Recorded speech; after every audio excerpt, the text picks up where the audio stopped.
Assalamualaikum warahmatullahi wabarakatuh. Nama saya Hilda Triani, NIM 196600012 dari kelas B Studi Al-Quran dan Hadis. Di sini saya akan menjelaskan mengenai hadis sahih dan hadis hasan. Yang pertama, hadis sahih yaitu ada pengertian, syarat-syarat hadis sahih, dan pembagian hadis sahih. Pengertian.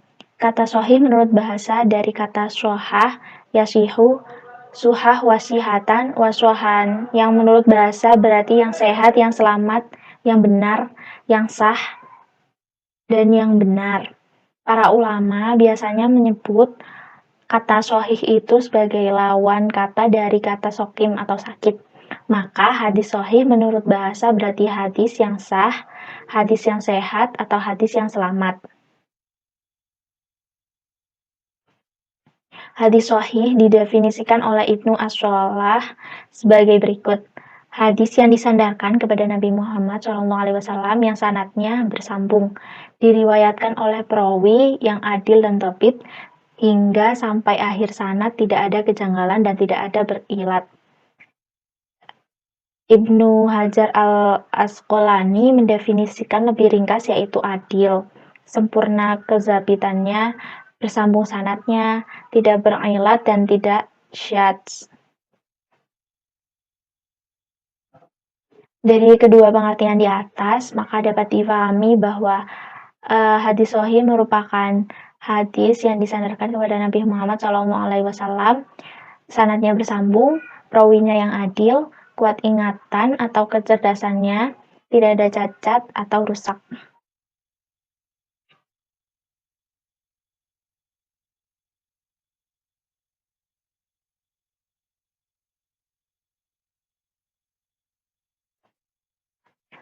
Syarat-syarat hadis sahih yaitu sanad bersambung.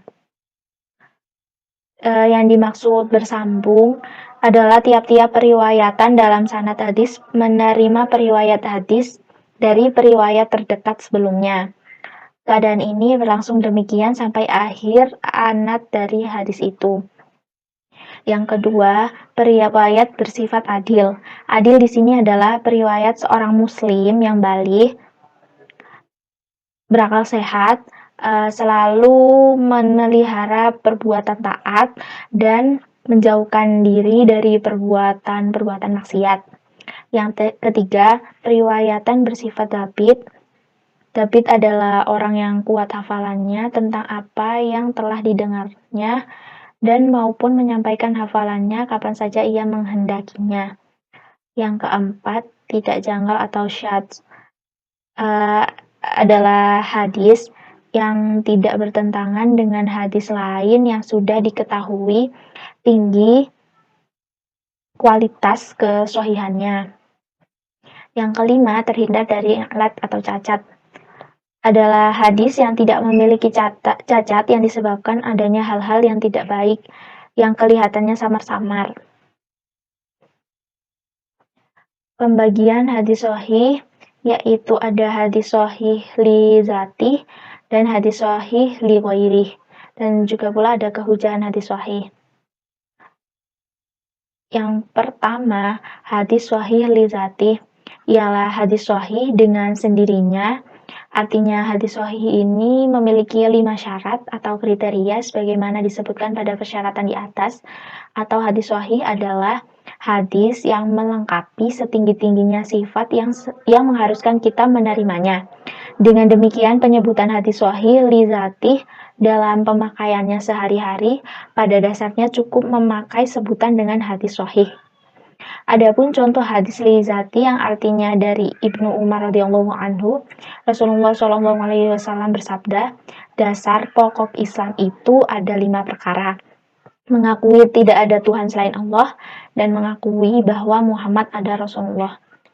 Menegakkan sholat, membayar zakat, menunaikan puasa di bulan Ramadan, dan menunaikan ibadah haji. Hadis riwayat Bukhari dan Muslim.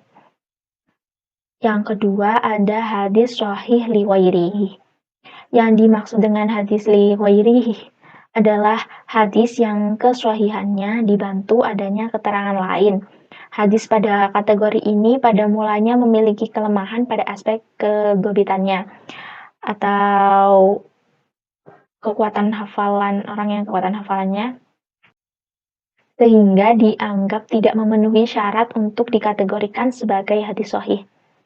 Contoh hadis sahih liwairihi yang artinya dari Abu Hurairah bahwasannya Rasulullah Shallallahu Alaihi Wasallam bersabda, sekiranya aku tidak menyusahkan umatku, tentulah aku menyuruh mereka bersunggi atau menyikat gigi di setiap mengerjakan sholat.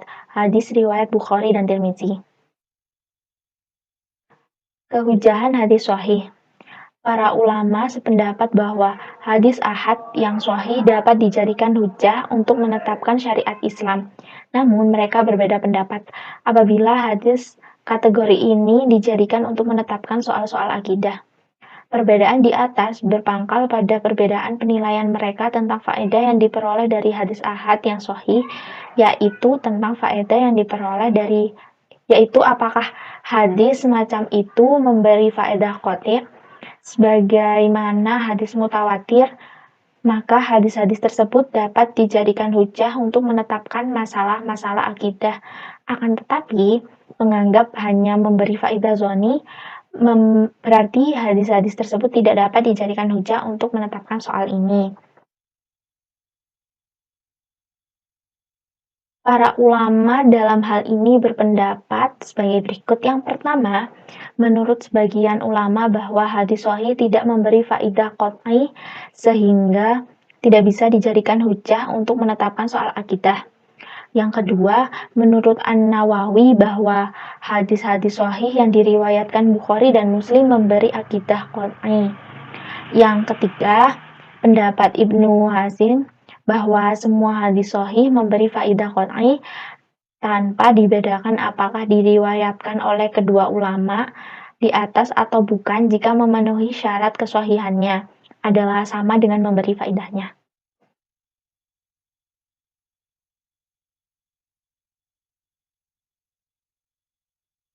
Lalu ada hadis hasan.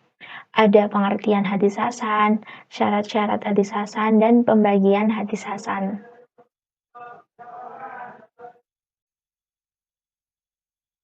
Pengertian, menurut pendapat Ibnu Hajar, hadis hasan adalah hadis yang dinukilkan atau dikutip oleh orang yang adil, yang kurang kuat ingatannya, yang mutasil sanadnya, tidak cacat dan tidak ganjil. Imam Tirmizi mengartikan hadis hasan sebagai berikut.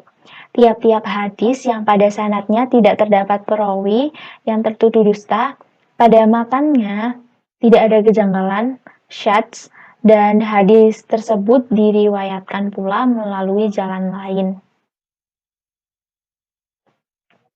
Dapat dipahami bahwa hadis hasan itu tidak memperlihatkan kelemahan dalam sanadnya, kurang kesempurnaan hafalannya. Di samping itu pula, hadis hasan hampir sama dengan hadis sahih. Perbedaannya hanya mengenai hafalan, di mana hadis hasan rawinya tidak kuat hafalannya. Hanya itu yang membedakan. Syarat-syarat hadis hasan. Adapun syarat-syarat yang harus dipenuhi untuk suatu hadis dikatakan sebagai itu hadis hasan, yaitu yang pertama, para perawinya yang adil. Yang kedua, kedhabitan atau kuat hafalan perawinya di bawah perawi hadis sahih. Lalu yang ketiga, sanad-sanadnya bersambung. Yang keempat, tidak terdapat kejanggalan atau syadz. Dan yang kelima, tidak mengandung ilat. Pembagian hadis hasan, ada hadis hasan li dhati, ada hadis hasan li ghairihi, dan kehujahan hadis hasan. Sama seperti pembagian hadis sahih. Yang pertama, hadis hasan li dhati, Yang dimaksud hadis hasan li dzati adalah hadis hasan yang sendirinya, yakni hadis yang telah memenuhi persyaratan hadis hasan yang 5. Menurut Ibnu Ash-Sholah, pada hadis hasan li dzati para perawinya terkenal kebaikannya. Akan tetapi daya ingatannya atau daya kekuatan hafalannya belum sampai kepada derajat hafalan para perawi yang sahih. Contoh hadis hasan li dzati adalah sebagai berikut. Artinya dari Ibnu Umar radhiyallahu anhu, Rasulullah shallallahu alaihi wasallam bersabda, barang siapa yang menuntut ilmu pengetahuan karena selain Allah atau bertujuan selain Allah, maka tempatnya di dalam neraka. Hadis hasan li ghairih adalah hadis yang sanadnya tidak sepi dari seorang mastur, tak nyata keahliannya, bukan pelupa yang banyak salahnya, tidak tampak adanya sebab yang menjadikannya fasik dan matan. Hadisnya adalah baik berdasarkan pernyataan yang semisal dan semakna dari sesuatu segi yang lain. Yang kedua, hadis hasan li ghairih. Hadis hasan li ghairihi ialah hadis hasan yang bukan dengan sendirinya, artinya hadis yang menduduki kualitas hasan karena dibantu oleh keterangan hadis yang lain yang sanadnya hasan. Jadi hadis yang pertama itu terangkat derajatnya oleh hadis yang kedua, dan yang pertama itu disebut hadis hasan. Contohnya sebagai berikut, Rasulullah Shallallahu Alaihi Wasallam bersabda, hak bagi seorang muslim mandi di hari Jumat, hendak mengusap salah seorang dari mereka wangi-wangian keluarganya. Jika ia tidak memperoleh air pun cukup dengan wangi-wangian. Hadis riwayat Ahmad. Hadis dapat menjadi hadis hasan li ghairihi karena dibantu oleh hadis yang lain semakna dengannya atau karena banyak yang meriwayatkannya. Kehujahan hadis hasan, sebagaimana hadis sahih, menurut para ulama ahli hadis bahwa hadis hasan baik hasan li dzatihi maupun hasan li ghairihi juga dapat dijadikan hujah untuk menetapkan suatu hukum. Harus diamalkan. Hanya saja terdapat perbedaan pandangan di antara mereka dalam soal penetapan rutbah atau urutannya yang disebabkan oleh kualitas masing-masing. Jadi kesimpulan dari yang saya jelaskan itu, hadis sahih merupakan hadis yang disandarkan kepada Nabi Muhammad SAW yang sanadnya bersambung, diriwayatkan oleh perawi yang adil dan dhabit, hingga sampai akhir sanadnya tidak ada kejanggalan dan tidak berikat. Hadis sahih ini juga terbagi menjadi dua macam, yaitu sahih li dzatihi dan sahih li ghairihi. Yang kedua, hadis hasan merupakan hadis yang dinukilkan oleh orang yang adil, tapi kurang kuat ingatannya, yang mutasil sanadnya, tidak cacat dan tidak ganjil. Hadis hasan ini juga terbagi menjadi dua, yaitu hadis hasan li dzatihi dan hadis hasan li ghairihi. Maaf, itu belum diubah. Terima kasih. Sekian penjelasan saya mengenai hadis hasan dan hadis sahih yang merupakan macam-macam hadis dari segi kualitasnya. Terima kasih. Wassalamualaikum warahmatullahi wabarakatuh.